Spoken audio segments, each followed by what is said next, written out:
語聞き流し10分間、名作リスニング、英語テキストと MP3 ダウンロード、その他の物語は、ホームページよりご利用いただけます。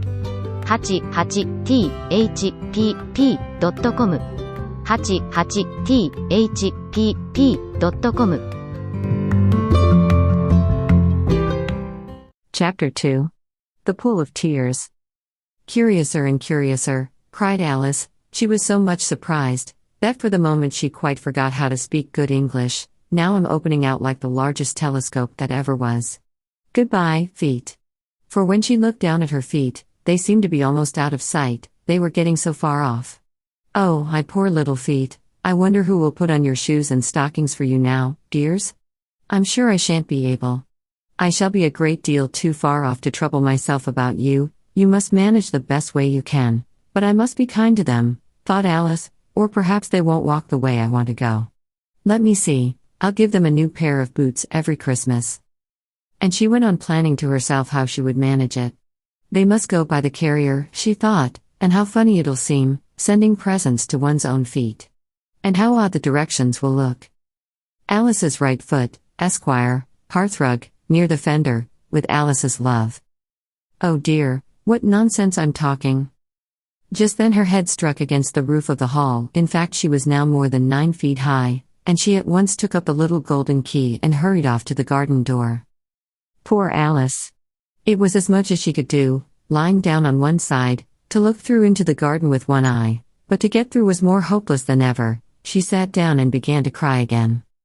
You ought to be ashamed of yourself, said Alice, a great girl like you, she might well say this, to go on crying in this way. Stop this moment, I tell you.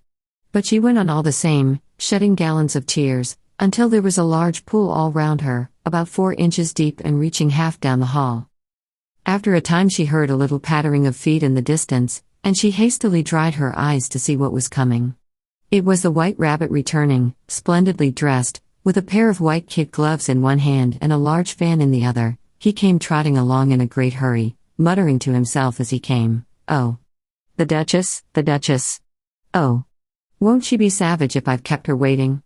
Alice felt so desperate that she was ready to ask help of anyone, so, when the rabbit came near her, she began, in a low, timid voice, "If you please, sir." The rabbit started violently, dropped the white kid gloves and the fan, and scurried away into the darkness as hard as he could go. Alice took up the fan and gloves, and, as the hall was very hot, she kept fanning herself all the time she went on talking. Dear, dear.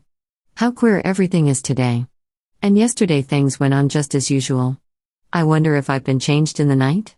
Let me think, was I the same when I got up this morning? I almost think I can remember feeling a little different. But if I'm not the same, the next question is, who in the world am I?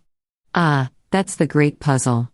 And she began thinking over all the children she knew that were of the same age as herself, to see if she could have been changed for any of them. I'm sure I'm not Ada, she said, for her hair goes in such long ringlets, and mine doesn't go in ringlets at all, and I'm sure I can't be Mabel, for I know all sorts of things, and she knows such a very little. Besides, she's she and I'm I, and, oh dear, how puzzling it all is. I'll try if I know all the things I used to know.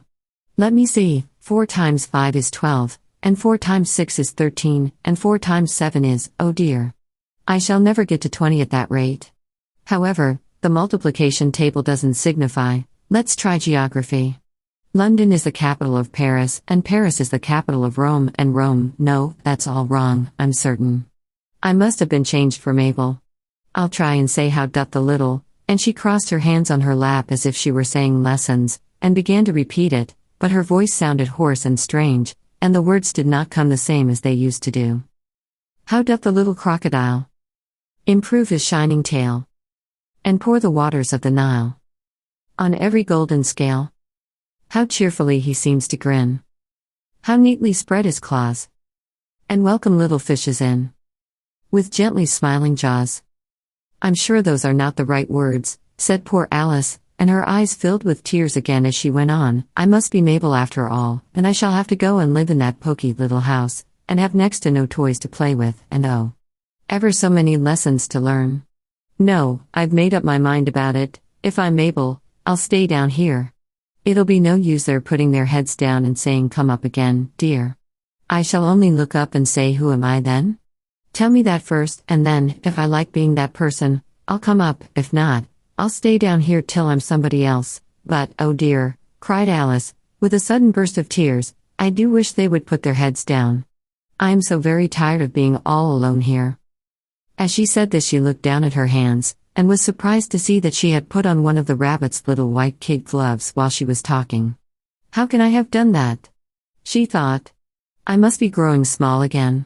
She got up and went to the table to measure herself by it, and found that, as nearly as she could guess, she was now about 2 feet high, and was going on shrinking rapidly. She soon found out that the cause of this was the fan she was holding, and she dropped it hastily, just in time to avoid shrinking away altogether.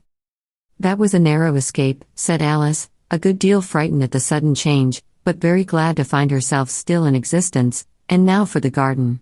And she ran with all speed back to the little door, but, alas! The little door was shut again, and the little golden key was lying on the glass table as before, and things are worse than ever, thought the poor child, for I never was so small as this before, never. And I declare it's too bad, that it is. As she said these words her foot slipped, and in another moment, splash! She was up to her chin in salt water. Her first idea was that she had somehow fallen into the sea, and in that case I can go back by railway, she said to herself. Alice had been to the seaside once in her life, and had come to the general conclusion that wherever you go to on the English coast you find a number of bathing machines in the sea, some children digging in the sand with wooden spades, then a row of lodging houses, and behind them a railway station. However, she soon made out that she was in the pool of tears which she had wept when she was 9 feet high. I wish I hadn't cried so much, said Alice, as she swam about, trying to find her way out. I shall be punished for it now, I suppose, by being drowned in my own tears. That will be a queer thing, to be sure. However, everything is queer today. Just then she heard something splashing about in the pool a little way off, and she swam nearer to make out what it was. At first she thought it must be a walrus or hippopotamus, but then she remembered how small she was now, and she soon made out that it was only a mouse that had slipped in like herself. Would it be of any use, now, thought Alice, to speak to this mouse? Everything is so out of the way down here, that I should think very likely it can talk. At any rate, there's no harm in trying. So she began, Oh mouse, do you know the way out of this pool? I am very tired of swimming about here, oh mouse. Alice thought this must be the right way of speaking to a mouse. She had never done such a thing before, but she remembered having seen in her brother's Latin grammar a mouse of a mouse, to a mouse, oh mouse. The mouse looked at her rather inquisitively, and seemed to her to wink with one of its little eyes, but it said nothing. Perhaps it doesn't understand English, thought Alice. I dare say it's a French mouse, come over with William the Conqueror.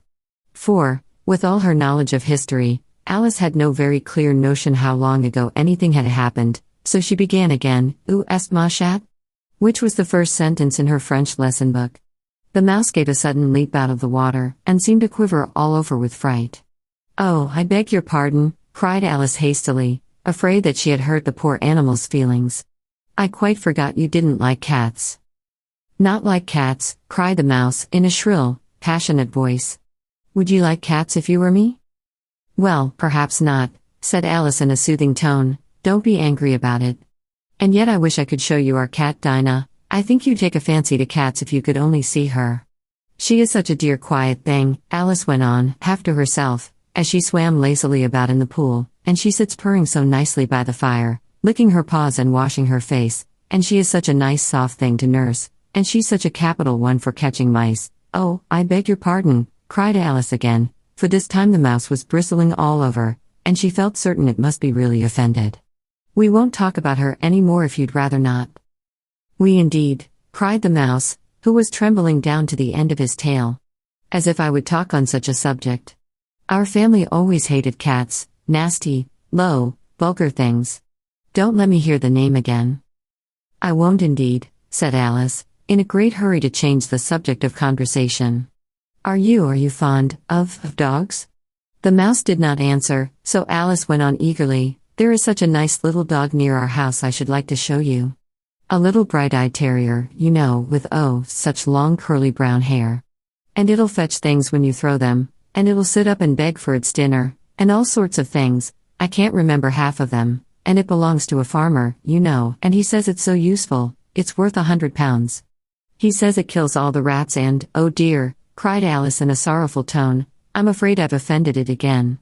For the mouse was swimming away from her as hard as it could go, and making quite a commotion in the pool as it went. So she called softly after it, Mouse dear. Do come back again, and we won't talk about cats or dogs either, if you don't like them. When the mouse heard this, it turned round and swam slowly back to her. Its face was quite pale, with passion, Alice thought, and it said in a low trembling voice, let us get to the shore, and then I'll tell you my history, and you'll understand why it is I hate cats and dogs.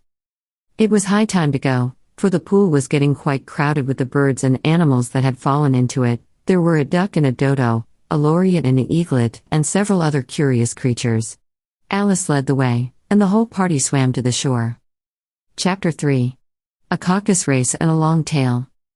They were indeed a queer-looking party that assembled on the bank, the birds with draggled feathers, the animals with their fur clinging close to them, and all dripping wet, cross, and uncomfortable.